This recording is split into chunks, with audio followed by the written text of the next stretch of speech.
واضح أنه ما من شك في حسن نوايا مؤسسي النظام وتشبثهم بأهدافهم، لكن كيف حصل واستسلم مؤسسو الاشتراكية المشيدة طوعا للرأسمالية التي حاربوها بعناد؟ حسب رأيي يعزى السبب الأولي في هذه المأساة التاريخية إلى كيفية بلوغهم السلطة ونمط استخدامهم إياها. فمؤسسو الاشتراكية أصبحوا سلطة على ثقافة مجتمع المدنية. بمعنى آخر، دعك من ترددهم في التربع على عرش السلطة القائمة على أنقاض ميراث استعماري دموي، المجتمع المروض على التآلف مع السلطة ذات التقاليد الدولتية، والتي طالما ادعوا أنهم معارضون لها، بل والتفوا حولها وتشبثوا بها، ولن كأنهم لم يودوا الإدراك أن السلطة عاهر من النوع الذي ما من صاحب لها إلا وأغوته وختلته، بل ولم يتمالكوا أنفسهم من تقييم بعض الانتقادات الموجهة إليهم، كانتقاد كروبوتكين للينين بسبب الانتقال السريع من السوفيتيات إلى سلطة الدولة. في هذا السياق وتوصيفها بالانتهازية، لقد دنا وولشتاين من الحقيقة عندما قال بحصول انهيار السوفيتات نتيجة التأثير المشترك والموحد للنظام الرأسمالي العالمي القائم، وبافتقاره إلى القدرة على تجاوز هذا النظام، إلا أن وولشتاين بعيد عن المساس بجوهر القضية. أما ميشيل فوكو فهو أقرب إلى الحقيقة عندما فسر اندماج النظام السوفيتي مع النظام حصيلة لجوئه إلى استخدام نفس تقنيات المعرفة السلطوية العائدة للنظام الرأسمالي. تسري التفسيرات المشابهة على جميع الكفاحات والمبادرات المعاشة، بدءا من كومنة باريس إلى الحركات الوطنية التحررية والشيوعية والديمقراطية الاجتماعية التي لا عد لها ولا حصر. فكل حقل ينتج نباتات خاصة به، لذا من المحال أن تزدهر نباتات الحرية عموما والاشتراكية خصوصا في حقول المعرفة السلطوية المعمرة آلاف من السنين. لذا على الناشطين في ميدان الحرية والاشتراكية ومنظريها بالطبع إعداد حقولهم الخاصة بهم قبل أي شيء آخر، والقيام بتشخيص كافة الأمراض المعدية المتفشية في حقل السلطة وتحديد العلاج الشافي منها. والأهم من كل ذلك، عليهم الابتعاد من بعض الشتلات المزدهرة من قبيل السلطة كافة أنواع تمأسسها وشخصياتها، وعليهم زرع وتنمية شتلاتهم الذاتية الخاصة بهم، أشكال الديمقراطية الغنية. وفي حال العكس فلا مفر لهم من إعادة تكرار آلاف الأمثلة التي تثبت عدم اختلافهم عن النظم السلطوية السابقة، مهما زعموا أنهم زرعوا الحرية على طول تاريخ المدنية. لقد تلمست الحاجة للتطرق إلى هذا الموضوع تمهيدا لتناول وشرح إياه بإسهاب في مجلد سوسيولوجيا الحرية من مرافعته، وذلك بهدف التذكير بروابطه مع السوسيولوجيا البنيوية.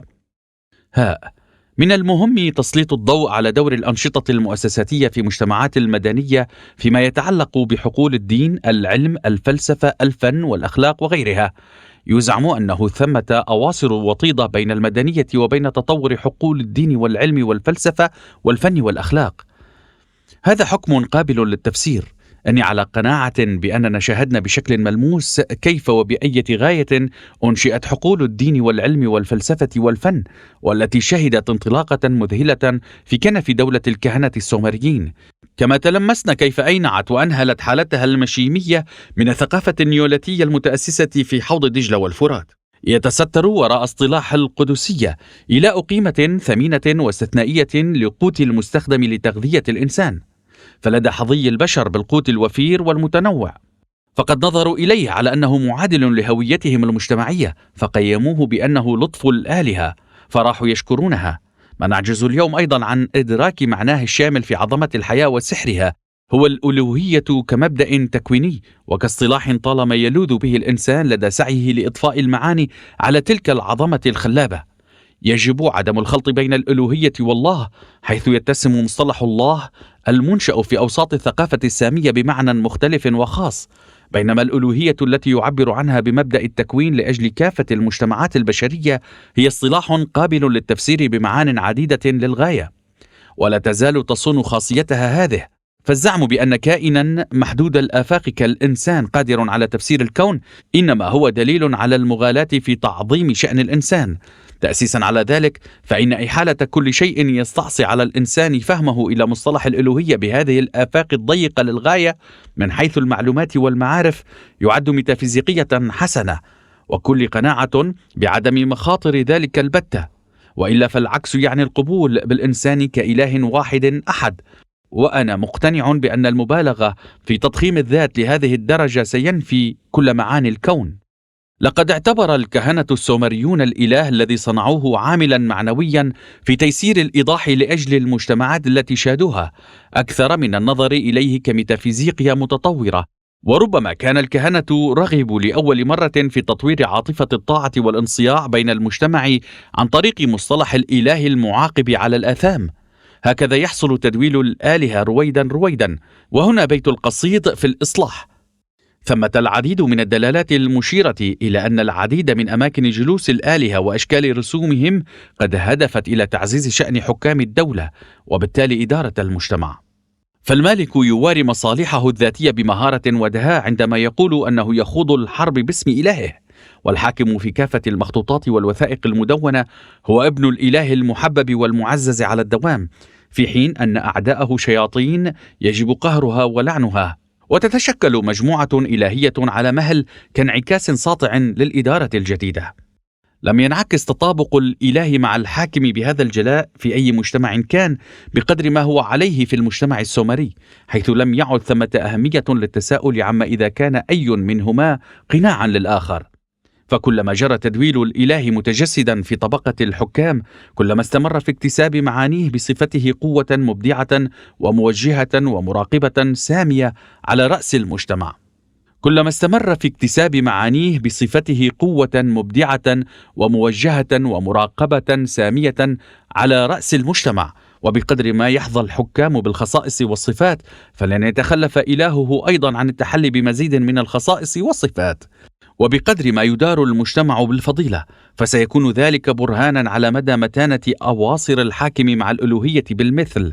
هكذا يغدو جزم الرعية داخل المجتمع بالتمييز بين الإله والإداري الحاكم أمرا محالا مع مرور الزمن.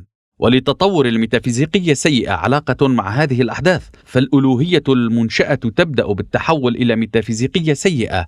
عقب هذه المرحلة ستخسر كافة مجتمعات المدنية القوى السحرية للدين والإله المكتشفين في شرعنة الحكم والحكام بصورة دائمة.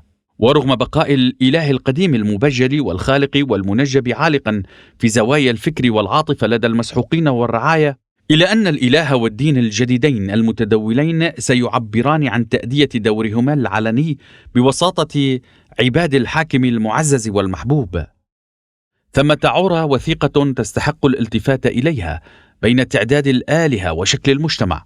فالتعددية الألوهية هي مفهوم الإله في العصور التي سادتها المساواة بين العشائر، في حين أن تناقص عدد الآلهة وترتيبها وفق مستوى عظمتها مرتبط عن كثب ببروتوكول الحاكم وعرافه السياسية. وسمو الإله الأكبر تدريجيا يعد تطورا قد حافظ على أهميته بين صفوف الحكام. أما العلاقة بين مفهوم الدين التوحيدي ذي الإله الخفي العصي على التجسد في هيكل أو رسم، وبين تخطي الدولة للشخصيات وتحقيق تمأسسها، فهي غريبة الأطوار وخليقة بالبحث في معانيها القيمة. بهذا المعنى فستساعد الجهود اللاهوتية على تقديم إسهامات ثمينة في التنوير. بينما دل التناقص التدريجي لتواجد الإله ضمن الإدارة على سقوط الأقنعة عن الحكام من جانب، فهو من جانب آخر يسلط الضوء على ما تعنيه الدولة وعلى الجهة التي تخدم مصالحها. هذا ما يعني خروج الدين من كونه أداة شرعنة وطيدة كافية ووافية. رغم هذه التطورات فإن مجتمع المدني الذي يتطلع إلى الاستمرار بوجوده قد عمل على تسخير الدين في تأمين الشرعية بقدر لجوئه إلى العنف والطغيان بأقل تقدير. هكذا يتماشى تدوير الدين وخصخصته مع تطور المجتمع المدني، وبالأخص مع التطور الإداري فيه. يوضح هذا الوضع أيضا دوافع التوجهات المذهبية والصدامات البارزة في الأديان. فالمدنيات المتصارعة تعني في الوقت نفسه الأديان والمذاهب المتصارعة، فخوض الصراعات والصدامات باسم الأديان والمذاهب إنما يرمي أولا إلى تأمين إشراك المجتمع برمته فيها. هكذا جرى دائما خوض الصراعات العظمى والطويلة المدى بين المدنيات تحت قناع صراع الأديان الكبرى. وبروز الحروب في مدنية الشرق الأوسط إلى المقدمة باسم الإسلام والمسيحية والموسوية إنما يوضح الروابط بين المدنية والدين بجلاء فاقع، لدرجة أنه لا يبقى هناك داع لمواراتها. وقد بلغ هذا الوضوح أعلى مستوياته مع إعلان الأديان المذكورة أيديولوجية رسمية للدولة. ومثل ما يلاحظ دوما في كل ظاهرة تبلغ قمة ازدهارها، فإن أهمية الأديان بدأت بالتهاوي بعد هذه المرحلة. أما التيارات المذهبية المعارضة فطالما أصبحت تمثل راية التمرد لدى المجتمعات الضيقة المهمشة الباقية خارج نطاق مجتمع المدنية، إضافة إلى كونها تعكس تناقضاتها الطبقية أيضا إلى حد ما. ومع إنشاء الدولة القومية الرأسمالية تحولت هذه المذاهب إلى نوع من القوموية لتغدو مجددا قناعا مواريا للحروب الدموية الناشبة، ولكن تحت هذا الغطاء في هذه المرة. تتميز الفلسفة بأهمية ملحوظة في تاريخ الحضارة رغم محدودية نطاقها مقارنة مع الدين، فبقاء الأسلوب الديني قاصرا عن إيضاح كيفية المعنى وفهم الحقيقة قد أبرز الحاجة إلى الفلسفة. هذا وتعتبر الحكمة بداية الفلسفة باعتبارها معمرة بقدر الدين، ويعد الحكيم الذي يمثل الإنسان المفكر منبع معان مختلفة عن اللاهوتية، إذ يلجأ إلى آرائه بقدر اللجوء إلى الناطقين باسم الرب. لا يمكن اعتبار الحكماء مسالمين للدولة والمدنية، بل إنهم مرتبطون أكثر بالمجتمع الكامن خارج نطاق المجتمع الرسمي، ودورهم بارز في تطور الأخلاق والعلم. إن الآلهات الأمهات والشرائح الهرمية التي لم تصبها الرعونة والبلادة بعد في المجتمع النيوليتي أقرب إلى الحكمة، حتى ولو لم تنعكس حقيقتها على الوثائق المدونة، إذ نصادف أثارها الوطيدة في المجتمع السومري. كما أن الانطلاقات النبوية مشحونة بالحكمة، وتقاليد الحكمة الفلسفة في الشرق الأوسط جديرة بالبحث. لا جدال في وجود الفلسفة قبل الثقافة اليونانية، ويكمن حسن طالع الفلسفة الإغريقي في معايشتهم انتقال المدنية إلى مستوى أرقى، وفي الميزات الجغرافية المذهلة لأراضيهم في آن معا. فكيفما سير الكهنة السومريين تأسيس الدين الجديد والإله الجديد وتشييد الدولة الجديدة والمجتمع الجديد معا، فقد لعب الفلاسفة الإغريق أيضا دورهم في بناء وتأمين ديمومة مجتمع المدنية الجديد على مستوى أرقى، بحيث تتداخل فيه الفلسفة مع الدين بالتناصف. العمل الحاصل هو نفسه استخدام فن المصطلحات، فبينما يؤدي الأول دوره من خلال تأسيس الدين، فإن الثاني يؤدي الدور عينه عبر المصطلحات الفلسفية. هكذا ستبدأ الآلهة المقنعة بالتنحي عن أماكنها للآلهة غير المقنعة والملوك العراة، ولهذا علاقته بالمسافات التي قطعها فكر الإنسان عن طريق الفلسفة. سيشهد الفكر الفلسفي الذي لعب دورا محدودا في المجتمعين الإغريقي والروماني ثورة عظمى في مجتمع أوروبا الرأسمالي. هنا سنعايش حدثا في مجال الفلسفة أيضا شبيها بالفوضى التي عمت الأديان، فإبراز المصالح الوطنية والطبقية إلى المقدمة بحكم طبيعة النظام القائم في الطور الجديد للمدنية له دوره الكبير في ظهور هذه الفوضى، حيث وقع مزيد من العبء على عاتق الفلسفة لدى الفشل في حال التناقضات بالحروب الدينية. والحروب الناشبة فيما بين أعوام 1618 ميلادي 1649 ميلادي تعد آخر الحروب الدينية، وفي نفس الوقت فالقرن السابع عشر هو قرن الثورة الفلسفية. فالفلسفة التي أدت دورها في تحمل المسؤولية ضمن المجتمعين اليوناني والروماني قد غدت الشكل الأيديولوجي الرئيسي في مجتمع المدنية الجديد. هكذا تنشأ المدارس الفلسفية الكبرى وتقطع رؤوس الملوك المتسترين، بينما يتم الإعلان أن الإله مات، ويبدأ عصر الدولة الرأسمالية التي هي في حقيقتها دول قوموية مؤلهة وملوك عراة. تمهد الثورة النيوليتية لاندلاع الثورة في ميدان الفن أيضا، فالحقبة التي أعقبت الرسوم البسيطة على جدران المغارات عامرة بعدد جم من أشكال ورسوم الإلهة الأم، والتي تعتبر موضوع الفن الأول وبداية فن النحت. ومع مجتمع المدنية تخط أشكال الإله والإداري الحاكم معا بالتداخل.